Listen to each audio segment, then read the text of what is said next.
ಯಾವತ್ತಿದ್ರು number 1. Super sir.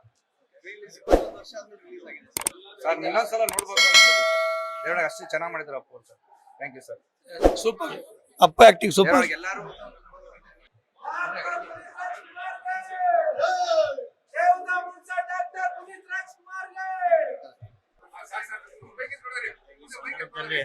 ಈ ಸಂದರ್ಭದಲ್ಲಿ ನಾನು ಒಂದು ಹೇಳಕ್ಕೆ ಬಯಸ್ತೀನಿ. ಪುನೀತ್ ರಾಜ್ಕುಮಾರ್ ಫಿಲಮ್ಗಳು ಹೀಗೆ ರಿಲೀಸ್ ಆಗ್ತಾ ಇರಲಿ ವೆರಿ ಇಯರ್ ಒನ್ಸ್. ಆಮೇಲೆ ಆ ಸಮಾಧಿ ಹತ್ರ ಬೆಳಗ್ಗೆ 6 ಗಂಟೆಯಿಂದ ಸಂಜೆ 6 ಗಂಟೆವರೆಗೂ ಓಪನ್ ಮಾಡೋದು ತುಂಬ ಅನುಕೂಲ ಆಗುತ್ತೆ.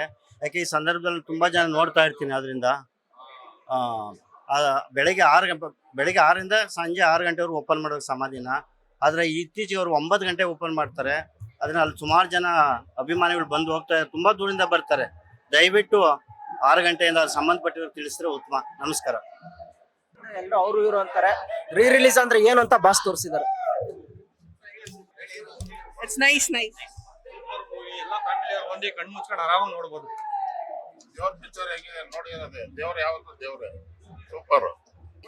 ತುಂಬಾ ಮಿಸ್ ಮಾಡ್ಕೋತಾ ಇದೀವಿ. ಹೌದು. ಏನ್ ಹೇಳೋದು ಸರ್, ಒಂದ್ ಸ್ವಲ್ಪ ಭಾವುಕರಾಗ್ತೀವಿ, ಸ್ವಲ್ಪ ಸಂತೋಷ ಪಡ್ತೀವಿ.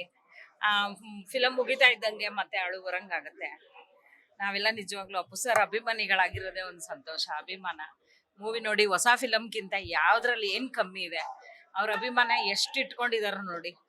ನಾವು ಅವ್ರ ಫ್ಯಾನ್ಸ್ ಆಗಿರೋದೇ ಒಂದು ಇದು. ಆ ಮೂವಿನಲ್ಲಿ ಎಷ್ಟು ಇವತ್ತಿನ ಕಾಲಕ್ಕೂ ನಾವು ಬದುಕೋಕೆ ಏನೇನ್ ಬೇಕು ಅಷ್ಟು ಟಿಪ್ಸು. ಯಾವಾಗ್ಲೂ ಅಪ್ಪು ಸರ್ ಇದ್ದಾಗ ಎನರ್ಜಿ ಇಟ್ಕೊಂಡು ಬರ್ತಾ ಇದ್ದೋ, ಆ ಎನರ್ಜಿ ಹಂಗೆ ಇದೆ. ಬಟ್ ದುಃಖನ ತಗೊಂಡ್ ಈಚೆ ಬರ್ತೀವಿ, ಸ್ವಲ್ಪ ನೋವಾಗತ್ತಲ್ವಾ ಅಷ್ಟೇ. ನನ್ ಮಗಳು ಹುಟ್ಟೇ ಇರ್ಲಿಲ್ಲ. ಈಗ ಮತ್ತೆ ಮಾತಾಡೋದು ಯಾರ ಮಾತು. ಅಪ್ಪು ಮಾಮನ್ ಮೂವಿ ಚೆನ್ನಾಗಿತ್ತು, ಎಲ್ಲ ಇಷ್ಟ ಆಗುತ್ತೆ. ಯಾವಾಗ್ಲೂ ಹ್ಯಾಪಿ ಆಗಿರ್ಬೇಕು ಲೈಫಲ್ಲಿ, ಅಷ್ಟೇ ಚೆನ್ನಾಗಿತ್ತು. ಇವತ್ತಿನ ಮಕ್ಳಿಗೂ ಸ್ಫೂರ್ತಿ ಅಷ್ಟೇ. Thank you so much. ನೀವು ಎಲ್ಲ ಮೂವಿ ನೋಡಿ. Thank you. ಲೇಟೆಸ್ಟ್ ಹಾಗೂ ಇಂಟ್ರೆಸ್ಟಿಂಗ್ ಸುದ್ದಿಗಳಿಗಾಗಿ ಬಾಸ್ ಟಿವಿ ಕನ್ನಡ ಚಾನೆಲ್ನ ಸಬ್ಸ್ಕ್ರೈಬ್ ಮಾಡಿ. ಹಾಗೆಯೇ ಬೆಲ್ ಐಕಾನ್ ಪ್ರೆಸ್ ಮಾಡಿ. ಇದರ ಜೊತೆಗೆ ಫೇಸ್ಬುಕ್, ಇನ್ಸ್ಟಾಗ್ರಾಮ್, ಎಕ್ಸ್ ನಲ್ಲೂ ಮಿಸ್ ಮಾಡದೆ ಫಾಲೋ ಮಾಡಿ.